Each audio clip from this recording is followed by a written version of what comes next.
Que a graça e a paz do nosso Senhor e Salvador Jesus Cristo permaneça sobre os nossos corações. Irmãos, o profundo desejo, a minha oração, que nós tenhamos passado bem, estejamos passando bem nesse período em que nós estamos sofrendo tanto, a nação tem sofrido tanto com esse assunto do coronavírus, mas continue sendo a nossa oração, continue sendo o motivo do nosso clamor. Mas existem outros temas, não é só esse tema que nós precisamos falar, aliás, nós temos ouvido muito sobre isso. E hoje eu gostaria de falar sobre outros aspectos da vida, inclusive sobre um aspecto da vida que tem a ver com relacionamentos. Aliás, delimitando um pouco mais o nosso assunto, então, vamos falar sobre restauração de relacionamentos. Porque existem muitas pessoas que estão sofrendo por causa de relacionamentos quebrados. Muitas pessoas estão sofrendo porque às vezes romperam com amizades, romperam com o casamento, romperam com o contato até mesmo com familiares, amigos, pessoas próximas. E por mais que a pessoa às vezes grite, bata o pé, fique nervosa, fique cheia de suas razões, ela não é feita de aço, ela não é feita de ferro. Ela tem sentimentos, tem coração, de maneira que todos esses atritos geram dores, profundas dores no coração, geram tristezas na alma e em muitos casos gera também o arrependimento. Então romper com amizades e romper com relacionamentos não é simples para ninguém. Aliás, é com muita dor e com muita perda, com muito sofrimento para ambos os lados que isso acontece. Mas veja, isso aconteceu inclusive com o apóstolo Paulo. Em 2 Timóteo, no capítulo 4, do versículo 9 ao versículo 11, o apóstolo Paulo ele pede para que Timóteo trouxesse Marcos para conversar com Marcos lá na prisão do seu martírio. Porque lá atrás, em Atos capítulo 13, no versículo 13, acontece uma discussão entre Paulo e João Marcos. E essa discussão levou Paulo e João Marcos, que até então trabalhavam juntos na viagem missionária, a se separarem. E Marcos é obrigado a voltar a Jerusalém e Paulo segue para Antioquia. Uma discussão que causou uma separação, um distanciamento. E certamente algo ainda existia entre eles, no coração deles, que precisava ser esclarecido, que precisava ser reparado. E agora Paulo, muito tempo depois desse tempo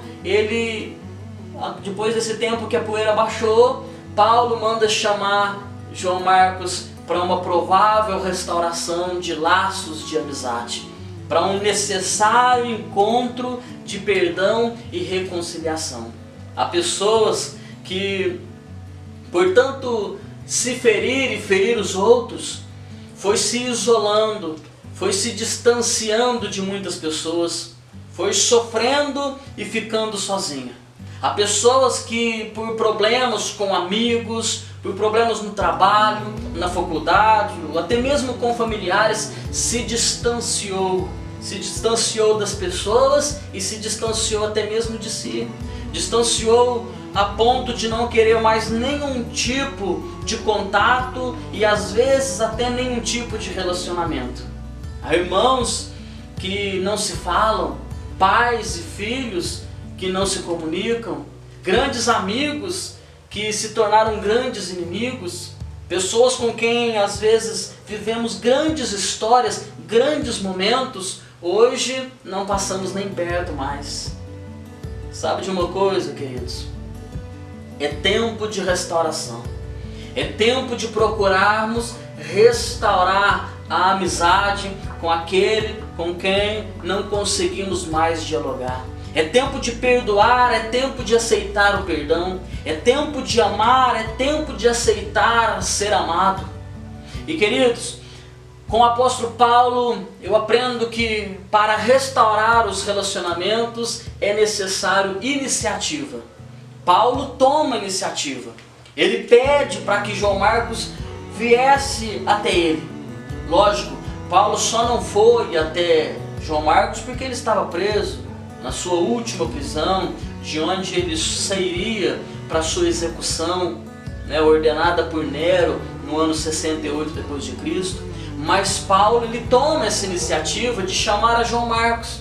Alguém deve levantar a bandeira branca, alguém deve dar o primeiro passo. Em Gênesis, no capítulo 32, versículo 4, Jacó demonstrou que queria restaurar seu relacionamento com o seu irmão Esaú. Faziam mais de 20 anos que Jacó havia ludibriado, enganado o seu irmão Esaú.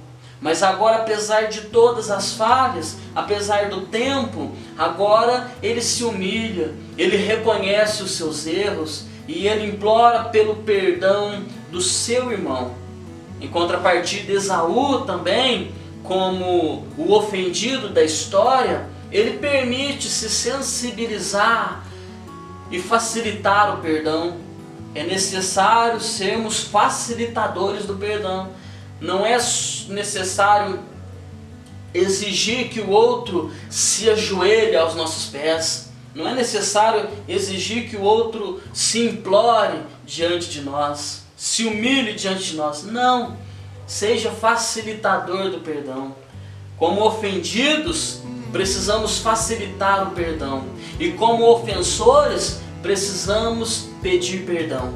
É necessário o desarmamento dos argumentos acusativos. É necessário derrubar as muralhas que impedem o perdão. É necessário abandonar o orgulho e ser revestido pelos mais nobres sentimentos restauradores. Não seja vítima de si mesmo. Não fique na solidão por causa da dureza do seu coração, exigindo alguém com quem você precisa restaurar o relacionamento. Então levante a bandeira, tome iniciativa e no que depender de você, tende paz com todos. E os seus maiores inimigos se tornem os seus melhores amigos.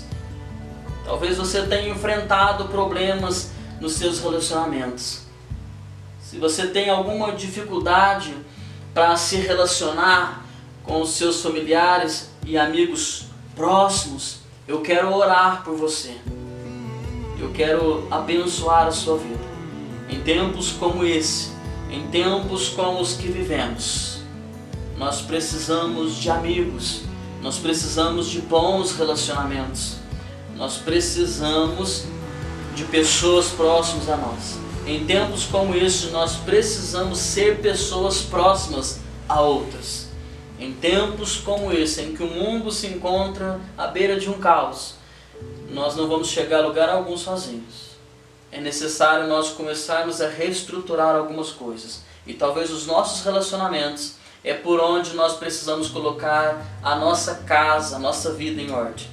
Que Deus nos abençoe, então nós vamos orar por isso.